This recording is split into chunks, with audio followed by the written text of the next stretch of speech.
Breaking news చూస్తున్నారు. బండి సంజయ్ కి big shock తగిలింది. బండి సాయి భగీరథ్ కు బెయిల్ ఇచ్చేందుకు హైకోర్టు నిరాకరించింది. పబ్లిక్ ప్రాసిక్యూటర్ వాదనలు వినకుండా మధ్యంతర బెయిల్ అంటే ఇంటరిమ్ బెయిల్ ఇవ్వలేమంటూ హైకోర్టు చెప్పుకొచ్చింది.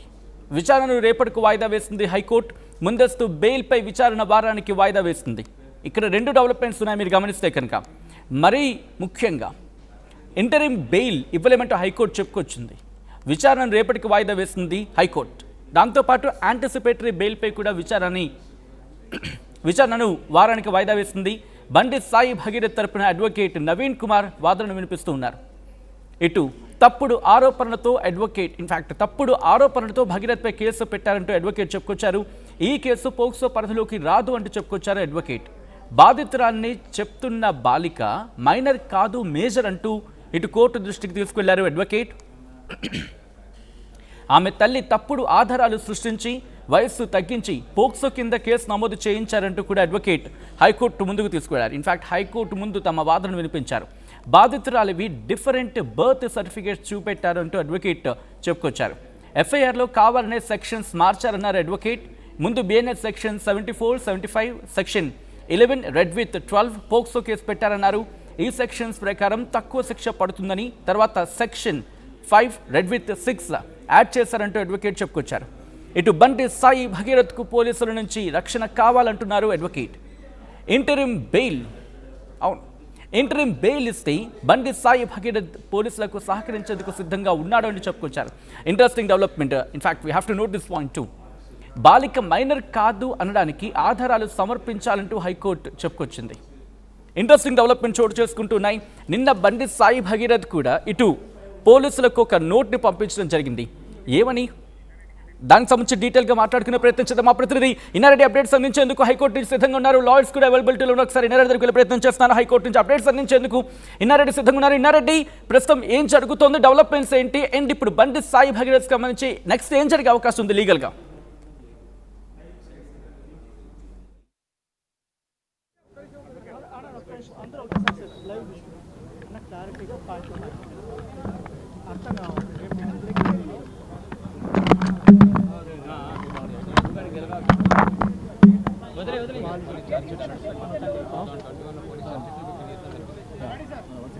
లాయర్స్ బయటకు వచ్చారు, రియాక్ట్ అవుతున్నారు. ఒకసారి అండి, ఇవాళ రోజు మనందరికీ తెలుసు ఏదైతే బండి సాయి భగీరథ్ బెయిల్ అప్లికేషన్ ఏదైతే ఇవాళ హియరింగ్ వచ్చిందో దానికి సీనియర్ అడ్వకేట్ డిఫెన్స్ తరపున భగీరథ్ తరపున ఎస్ నిరంజన్ రెడ్డి గారు వాదించడం జరిగింది. సో ఇవాళ రోజు మనం కేవలం మెరిట్స్ మీద వాదించడం జరిగింది. అండ్ ముఖ్యంగా ఈ బెయిల్ అప్లికేషన్ ఒక ముఖ్య సారాంశం ఏంటంటే మెయిన్ ఏదైతే ఇక్కడ పోక్సో యాక్ట్ ఉందో అది వర్తించదు. సో డెఫినెట్గా దానికి తగ్గ సాక్ష్యాధారాలు మెటీరియల్స్ మన దగ్గర ఉన్నాయి. అది ఏదైతే అక్యూజ్డ్ ఉన్నాడో తను ఇన్వెస్టిగేషన్కి పూర్తిగా సహకరిస్తూ ఆ మెటీరియల్ని పోలీస్ వారికి సబ్మిట్ చేయడానికి తను రెడీగా ఉన్నాడు. కానీ రెడీగా ఉండి ఆ ఇన్వెస్టిగేషన్కి తను సహాయ సహకారాలు ఇవ్వడానికి వెళ్తే అతను అరెస్ట్ చేసే ప్రమాదం ఉంది. ఎందుకంటే మనకు తెలుసు రీసెంట్గా 8th రోజు ఏదైతే మనం ఇది యాక్చువల్లీ మ్యాటర్ సబ్జుడిస్లో ఉంది, ఎక్కువ మాట్లాడకూడదు, బట్ నేను క్లుప్తంగా చెప్పడానికి ట్రై చేస్తాను. ముఖ్యంగా ఏదైతే 8th మే రోజు ఎఫ్ఐఆర్ అయిందో అక్యూజ్డ్ మీద, దాని తర్వాత నెక్స్ట్ డే మళ్ళీ ఇంకో స్టేట్మెంట్ తీసుకొని ఫస్ట్ ఇనీషియల్గా పోక్సో యాక్ట్ సెక్షన్ 5 and 11 పెట్టలేదు. ఏదైతే అబౌవ్ 7 years ఉందో సెక్షన్ 5 and 11 అవి పెట్టకుండా కేవలం 3 years సంబంధించిన పోక్సో యాక్ట్ సెక్షన్స్ మాత్రమే పెట్టడం జరిగింది. కానీ what ever might be the reasons తర్వాత 9th తర్వాత మళ్ళీ స్టేట్మెంట్ తీసుకొని దాని తర్వాత నెక్స్ట్ 7 ఏళ్ళకి పైగా శిక్ష పడే ఆల్టర్ చేస్తూ ఆ సెక్షన్స్ని మార్చి 7 ఏళ్ళు పైబడే శిక్ష పడే పనిష్మెంట్ అట్రాక్ట్ అయ్యే సెక్షన్స్ పెడతాం జరిగింది. సో దాని మీద ముఖ్యంగా ఇవాళ ఆర్గ్యుమెంట్స్ జరిగాయి, ఎందుకు ఈ ఆల్టరేషన్ జరిగింది ఏంటి అని. సో దాని మీద కూడా టైం కోరుతుంది. At the same time the material facts మా దగ్గర తగిన సాక్ష్యాధారాలు ఉన్నాయి. ముఖ్యంగా అది ఏదైతే ఇది పోక్సో వర్తించదని చెప్పడానికి, అట్ ద సేమ్ టైం అవి ప్రూవ్ చేసుకోవడానికి ఆ మెటీరియల్ అది పోలీస్ వారికి సహకరిస్తూ ఆ మెటీరియల్ సబ్మిట్ చేయడానికి అక్యూజ్డ్ వెళ్ళే ఈ యొక్క ప్రక్రియలో అతను అరెస్ట్ చేసే ఛాన్సెస్ ఉన్నాయి. అప్పుడు ఈ బెయిల్ అప్లికేషన్ మొత్తానికి ఇన్ఫ్రాక్ట్ అయ్యే ఛాన్సెస్ ఉన్నాయి. సో అట్లీస్ట్ ఈ బెయిల్ హియరింగ్ ఫైనల్ హియరింగ్ అయ్యేంత వరకు ఈ ఇంటరిమ్ బెయిల్ మాత్రం మాతో అంగీకరించండి అని చెప్పి ఎస్ నిరంజన్ రెడ్డి గారు చాలా అద్భుతంగా వాదించడం జరిగింది. సో అవతల కంప్లైనెంట్ వైపు కూడా ఒక లర్న్డ్ కౌన్సిల్ వచ్చారు. ఈ asked for some more time, కొద్దిగా టైం అడిగారు ఆయన, ఇంకా కొద్దిగా టైం కావాలి దీనికి కౌంటర్ ఇవ్వడానికి అని. సో అది రేపటికి ఆయన యొక్క ఆర్గ్యుమెంట్స్ వినటం జరుగుతుంది హానరబుల్ కోర్ట్. అండ్ రేపు అట్ ద సేమ్ టైం రేపు కూడా మేము కుదిరితే మళ్ళీ అదనంగా నిరంజన్ రెడ్డి గారు కూడా ఇంకా అదనపు నెక్స్ట్ అడ్వాన్స్ సబ్మిషన్స్ కూడా ఇవ్వడానికి కూడా రెడీగా ఉన్నారు. సో రేపటికి దీని యొక్క ఈ ఐఏ మీద కేవలం ఈ ఇంటరిమ్ యాంటిసిపేటరీ బెయిల్ మీద మాత్రమే రేపటికి ఆర్డర్స్ రిజర్వ్ చేశారు హానరబుల్ జడ్జి గారు. అంటే ముఖ్యంగా ఇప్పుడు డేట్ ఆఫ్ బర్త్లకు సంబంధించి ఏమన్నా న్యాయస్థానం దృష్టికి తీసుకెళ్లారు, ఎందుకంటే 2-3 డేట్ ఆఫ్ బర్త్లు ఉన్నాయనేటువంటి 100% ఎస్ నేను చెప్పిన మెటీరియల్ ఫ్యాక్ట్స్లో అదొక ఇంపార్టెంట్ భాగం. అది ఆ ఎవిడెన్సెస్ కూడా పొందుపరచడం జరిగింది, వాటి మీదే ఆర్గ్యుమెంట్స్ మెయిన్గా జరిగాయి.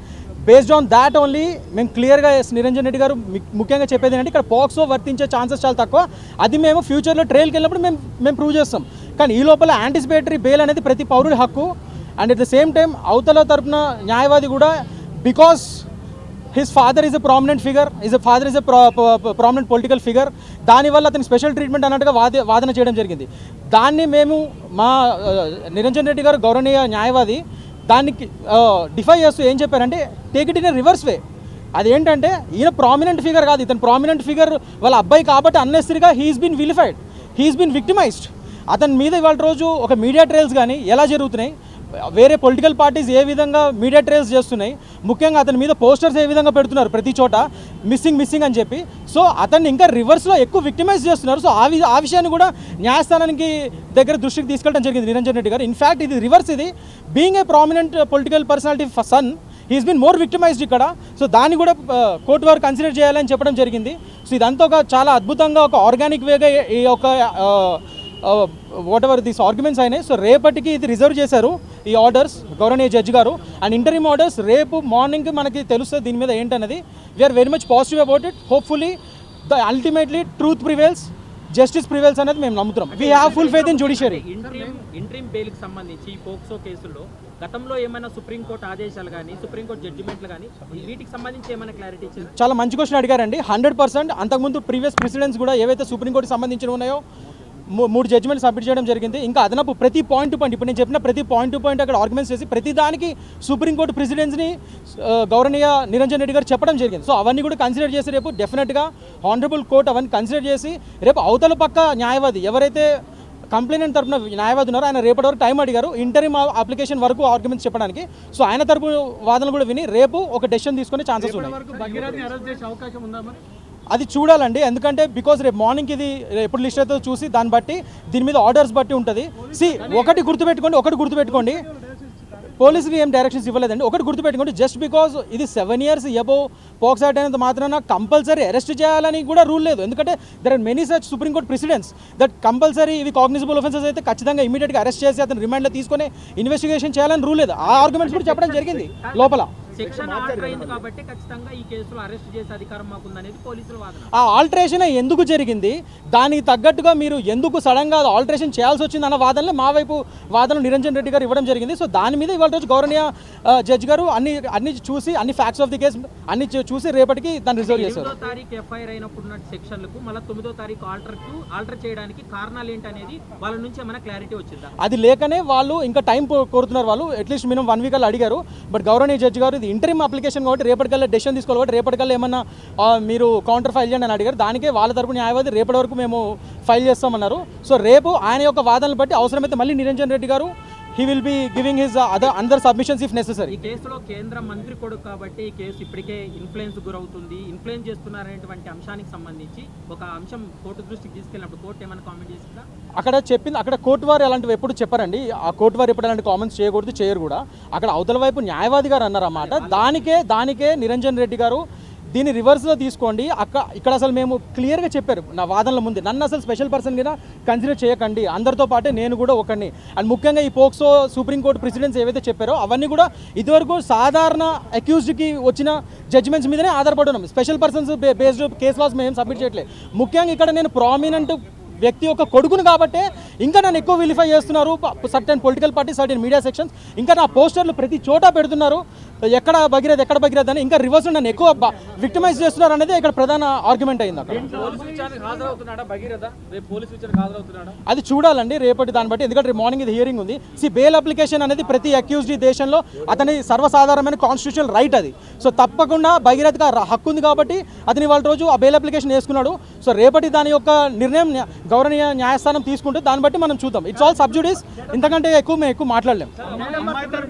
అమ్మాయి తరపు వాళ్ళు బ్లాక్ మెయిల్ చేశారు, కోట్ల రూపాయలు డిమాండ్ చేశారన్న అంశం కూడా వచ్చింది. అవన్నీ కాదండి, ఇప్పుడు సబ్జుడిస్ ఆ మ్యాటర్ అంతా ఇప్పుడు మనం మాట్లాడలేము. ఎందుకంటే this is only for the bail application and for the interim bail application decision is pending tomorrow.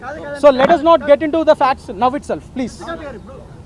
అందరూ అంటున్నది డేట్ ఆఫ్ బర్త్ గురించి కదా, ఇప్పుడు న్యాయవాది కోర్టు కూడా చెప్తుంది డేట్ ఆఫ్ బర్త్ గురించి ఒక క్లారిటీ రావాలి. 2 డేట్ ఆఫ్ బర్త్ దాని గురించి సార్ క్లారిటీ మేము ఇచ్చేది సబ్మిట్ ఆల్రెడీ చేసామండి.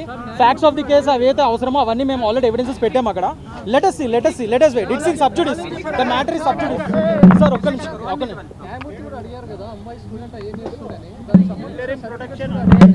అవన్నీ వాళ్ళ అవతల వాళ్ళు సబ్మిట్ చేస్తారండి. And also the PP has to submit all those things. Yeah అవన్నీ ఇప్పుడు కాదండి, అది మేము జడ్జికి సబ్మిట్ చేసాము. డెఫినెట్గా ఇది పోక్సో వర్తించదన్న దాని మీద ప్రధానంగా ఉంది. చూద్దాం. ఇంటరిమ్ అనేది రేపటికి పెండింగ్ ఉంది కాబట్టి దయచేసి please be patient. It's sub judice.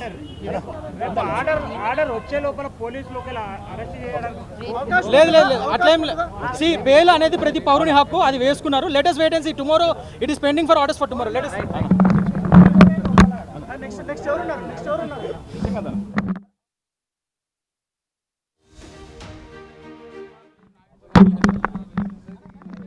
చూస్తున్నారు కదా, అడ్వకేట్ చాలా స్పష్టంగా అంటే ఏజ్కు సంబంధించిన దాని మీద ఇప్పటికే మేము సాక్ష్యాధారాలు కూడా ప్రొడ్యూస్ చేశాము.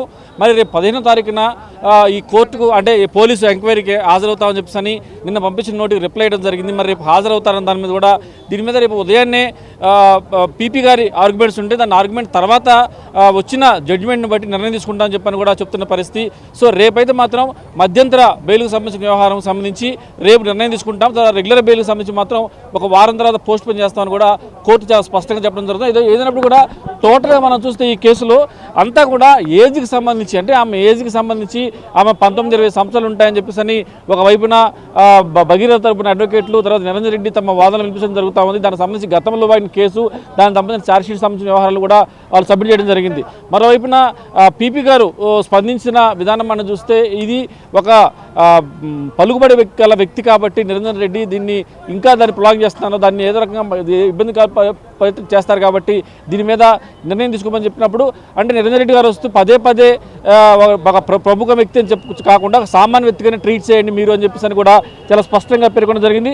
మొత్తం మీద రేపు నిర్ణయం ఎలా ఉండబోతా ఉంది అంటే మధ్యంతర బెయిల్ ఉత్తర్వులు ఇస్తారా లేదా, తర్వాత దీంట్లో రెగ్యులర్ బెయిల్ అనేది ఒక వారానికి పోస్ట్ పోన్ చేసినప్పటికీ ఇప్పుడు ప్రధానంగా జరిగిన ఆర్గ్యుమెంట్స్లో మనకు అందుతున్న సమాచారం ప్రకారం ఇది కోర్టులో ప్రొసీడింగ్స్ చెప్తున్న ప్రకారం అలాగనే అడ్వకేట్ ఇచ్చిన సమాచారం ప్రకారం మనం చూస్తే అంతా కూడా ఏజ్ అనే దాని మీదనే ఎక్కువగా ఆర్గ్యుమెంట్స్ నడిచాయి. అలాగనే ఈ పోక్స్కో కేసు పెట్టిన తర్వాత వీళ్ళు ఆల్టరేషన్ చేసి 7 సంవత్సరాల కంటే ఎక్కువ ఉన్న సెక్షన్లు పెట్టడం వెనుకున్న రహస్యం ఏంటి, ఎందుకు అప్పటికప్పుడు ఆల్టరేషన్ చేయాల్సి వచ్చింది దాని మీద కూడా ఇప్పటికే పోలీసులు చెప్పడం జరుగుతూ ఉంది. రెండోసారి ఆ విక్టిమ్ను విచారణ చేసిన తర్వాత తీసుకున్న సేకరించిన ఆధారాల నేపథ్యంలో మధ్యంతర మళ్ళీ కొన్ని సెక్షన్లను ఆల్టర్ చేసి పెట్టడం జరిగిందన్న విషయాన్ని కూడా చెప్పడం జరుగుతుంది. మరి చూడాలి, మరి రేపు ఆర్టీవీ చాలా స్పష్టంగా అడ్వకేట్ అడగడం జరుగుతుంది. మరి రేపు 15వ తారీఖున హాజరవుతాము, పోలీస్ స్టేషన్లో హాజరవుతామని చెప్పినప్పుడు మరి హాజరవుతారంటే రేపు ఉదయాన్నే దీనికి సంబంధించిన ఆర్గ్యుమెంట్స్ నడిచి జడ్జిమెంట్ కూడా రేపు ఇస్తామని చెప్పని న్యాయవాది చెప్పిన అంటే కోర్టు చెప్పిన నేపథ్యంలో మరి అప్పుడు నిర్ణయం తర్వాత మేము డెసిషన్ తీసుకుంటాము. ఆర్గ్యుమెంట్లో కూడా చాలా స్పష్టంగా వీళ్ళు మధ్యలో అరెస్ట్ చేసే అవకాశం ఉంది కాబట్టి బెయిల్ పొందే హక్కు అందరికీ ఉంది. దీంట్లో పోక్సో కేసు అనేది కావాలని పెట్టిన కేసు కాబట్టి దీని మీద పరిశీలించాల్సిన అవసరం ఉంది. దీనికి సంబంధించి ఏజ్ సంబంధించిన వ్యవహారంలో ఏమైతే కాంట్రవర్సీ నడుస్తుందో ఆమె 19-20 సంవత్సరాలు ఉంటాయని చెప్పేసి అన్న విషయం మీద మేము కూడా కోర్టుకు సబ్మిట్ చేసామని చెప్పని ఇప్పటికీ నిరంజన్ రెడ్డి తరపున అడ్వకేట్లు కూడా చాలా స్పష్టంగా మీడియా ముందు చెప్పడం జరుగుతుంది. మరి ఓపెన్ పబ్లిక్ ప్రాసిక్యూటర్ వాదనలు కూడా ఆమె మైనరే, ఆ మైనర్ అని చెప్పిన తర్వాత ఆమె యొక్క విషయాలన్నీ సేకరించిన తర్వాత మాత్రమే మేము ఆమె మైనర్ అని చెప్పేసి దాని మీద పోక్సో కేసు నమోదు చేయడం జరిగింది.